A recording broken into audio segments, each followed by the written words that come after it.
नमस्कार, आदाब, सत श्री अकाल, जय भीम, जोहार। मेरा नाम है नवीन कुमार। कहीं ऐसा ना हो कि जातीय जनगणना का मुद्दा 2024 में मोदी और बीजेपी दोनों को ले डूबे। मोदी सरकार का डर कहीं सच न साबित हो जाए, क्योंकि मोदी जितना जातिगत जनगणना से भागने की कोशिश कर रहे हैं, उतना ही इसके चंगुल में फंसते जा रहे हैं। मोदी इसका मजाक उड़ा रहे हैं।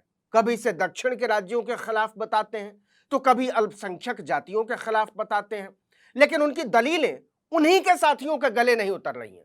नतीजा यह है कि जातिगत जनगणना की आवाज अब बीजेपी शासित राज्यों से भी उठने लगी है। इससे भी ज्यादा बड़ी बात यह है कि यह आवाज खुद इनके सहयोगी ही उठा रहे हैं।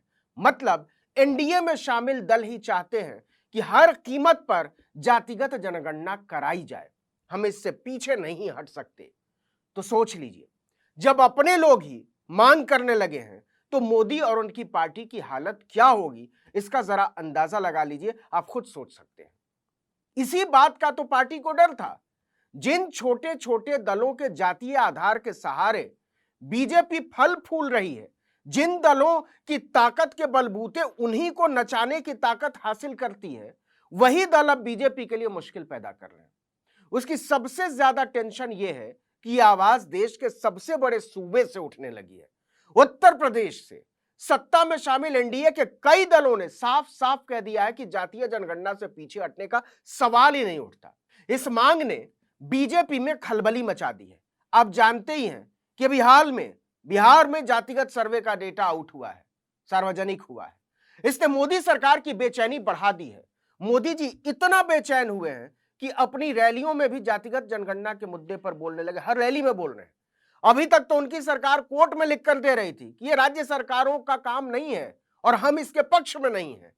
छत्तीसगढ़ की एक सभा में तो उन्होंने जातीय गणना के आंकड़ों की खिल्ली उड़ाई और खुलकर कह दिया कि उनके लिए गरीब ही सबसे बड़ी जाति और सबसे बड़ी आबादी है। कांग्रेस हिंदुओं को बांटना चाहती है।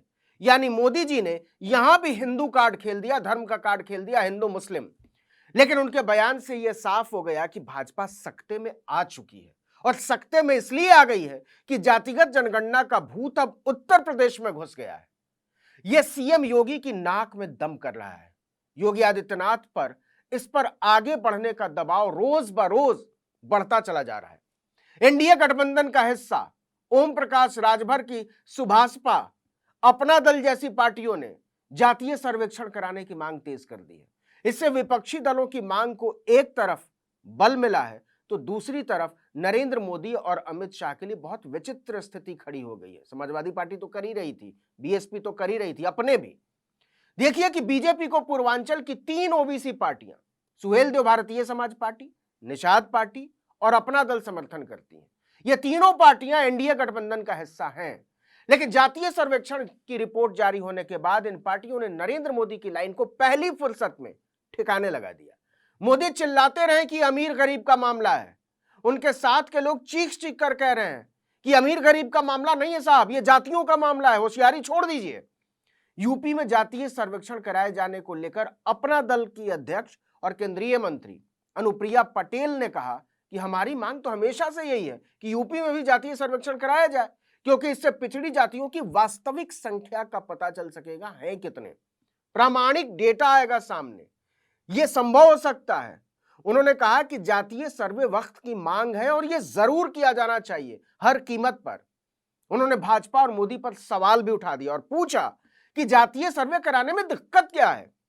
और सिर्फ अपना दल ही नहीं, सुभाषपा के अध्यक्ष ओम प्रकाश राजभर ने भी सरकार को चुनौती दी है। एनडीए का हिस्सा होने के बावजूद उन्होंने कहा कि जातीय सर्वे उनके लिए वो मुद्दा है जिस पर वो किसी भी कीमत पर किसी की बात नहीं सुनेंगे। इस मुद्दे पर किसी से कोई समझौता नहीं हो सकता। यानी जातिगत जनगणना के मुद्दे पर एनडीए में ही फूट पड़ती नजर आ रही है। अब भाजपा की स्थिति देखिए। योगी मोदी की सरकार न तो इसे पूरी तरह निगल पा रही और ना ही उगल पा रही है, क्योंकि इससे सवर्ण वोट के छिटक जाने का अंदेशा है। लेकिन उसने यह जता दिया है कि वो इसके खिलाफ है। योगी सरकार का कहना है कि देखिए, जातीय जनगणना कराना राज्य सरकारों का काम नहीं है, जो सुप्रीम कोर्ट में दिया था केंद्र सरकार ने, इसलिए वो ऐसा कुछ भी नहीं करने जा रहे। लेकिन लालू नीतीश ने भाजपा की होशियारी हवा कर दी है। वो इसलिए पल्ला नहीं झाड़ सकती भाजपा क्योंकि बिहार सरकार ने जातिगत जनगणना नहीं, जातिगत सर्वे कराया है। मामला सुप्रीम कोर्ट तक पहुंचा था, हाई कोर्ट तक पहुंचा था, जहां बिहार सरकार ने साबित कर दिया कि वो सर्वे करवा रही है, जनगणना नहीं करने दीजिए। और इसलिए सर्वे पूरा भी हुआ और इसके आंकड़े बाहर भी आए। इसलिए विपक्ष और एनडीए में सहयोगी दलों ने साफ साफ कह दिया है कि अगर नीतीश और तेजस्वी ये काम डंके की चोट पर कर सकते हैं तो आप क्यों नहीं कर सकते। प्रधानमंत्री नरेंद्र मोदी इस पर चकरघिन्नी की तरह नाच गए हैं। आपको याद भी होगा, केंद्र सरकार ने कोर्ट में एक हलफनामा दाखिल किया था जिसमें उसने लिखा था कि जातिगत जनगणना करवाने का अधिकार सिर्फ और सिर्फ केंद्र के पास है। लेकिन बाद में कुछ ही घंटे के बाद उसको अपने हलफनामे से यह लाइन हटानी पड़ी थी। सरकार ने यह कहा कि यह लाइन गलती से जुड़ गई थी, ऐसी गलतियां होती नहीं है। इससे पता चलता है कि मोदी जातीय गणना पर बुरी तरह फंसे हुए हैं और अब तो उनके साथियों ने भी उन्हें बुरी तरह दबाव में ले लिया, क्योंकि ये ऐसा मुद्दा है जिसने बता दिया है कि वोट पिछड़े दलितों आदिवासियों के पास से और राज सवर्ण कर रहे हैं। 2024 में लोकसभा चुनाव है। इस चुनाव में इंडिया गठबंधन जातीय आंकड़ों के साथ उतरेगा और एनडीए मंदिर मस्जिद और नफरती धार्मिक उन्माद के साथ, जिसकी कोशिश खुद नरेंद्र मोदी ने शंभूलाल रैगर का मामला उछालकर अभी से शुरू कर दी। लेकिन जातिगत जनगणना का मुद्दा बीजेपी का खेल बिगाड़ता दिख रहा है, क्योंकि बीजेपी शासित राज्यों में क्षेत्रीय दल बीजेपी सरकार से, अपनी ही सरकार से सर्वे की मांग करें खुलकर। अब अगर सरकार ने सर्वे कराया तो फंसेगी, नहीं कराया तो फंसेगी, क्योंकि जिसकी जितनी भागीदारी उतनी उसकी हिस्सेदारी के हिसाब से क्षेत्रीय दल सीट भी मांगेंगे। और अगर सरकार सर्वे नहीं कराएगी तो ये दल दूरी भी बना सकते हैं, जैसे बिहार में नीतीश कुमार की जनता दल यूनाइटेड ने किया। इसलिए सबसे पहले इसकी मांग बिहार के पड़ोसी राज्य उत्तर प्रदेश से उठ रही है। यूपी सबसे बड़ा सूबा है, सबसे ज्यादा लोकसभा सीटें यहां हैं, 80। माना जाता है कि दिल्ली की गद्दी का रास्ता यूपी से होकर गुजरता। खुद नरेंद्र मोदी को चुनाव लड़ना पड़ा बनारस से, गुजरात छोड़कर। ऐसे में अगर सबसे बड़े सूबे में पेच फंस गया तो 2024 में बीजेपी का खेल बिगड़ सकता है, जो मोदी और उनकी पार्टी भी समझ रही है। 2014 और 2019 के लोकसभा चुनाव में बीजेपी की जीत पर नजर डालें तो ब्राह्मण, आदिवासी और दलितों के साथ उसका ओबीसी वोट बैंक भी बढ़ा है। अब ओबीसी आधारित पार्टियां ही जातिगत सर्वे की मांग कर रही हैं। जाहिर है इससे मोदी और उनकी पार्टी पर दबाव बढ़ेगा। बढ़ेगा क्या? बढ़ गया है। अब सवाल यह भी है कि बीजेपी इससे बच क्यों रही है।